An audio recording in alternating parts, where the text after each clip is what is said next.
Yon for today's video mga ka-friendship. So mag-compute tayo ng ating maximum cargo to load sample and syempre with our 4.7 drop limit. And for now, we are going to find the displacement in hydrostatic table. So this is our hydrostatic table mga ka-friendship. So we'll go to the hydrostatic table particulars. Tapos hanapin natin yung 4.7 drop in press water. So yung press water is 1.000 density. Sa salt water naman is 1.025 density. So make sure that tama yung ating displacement na makukuha in press water. So ngayon ang ating displacement is 6217.32 metric tons in fresh water density.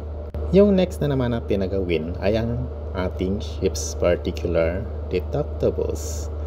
Yung light ship and yung bulkhead. So meron tayong ditong deductible weights, light ship and bulkhead. So hindi pa yan nagtatapos dyan mga ka-friendship. Kukunin naman natin yung ibang deductible weights katulad ng constant heavy fuel oil, marine diesel oil, lube oil, fresh water, and unpumpable ballast. Then, after that, compute na natin ang total maximum cargo to load.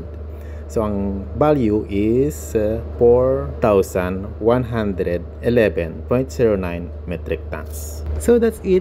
Yun lang mga friendship. And let me know your thoughts and just comment below.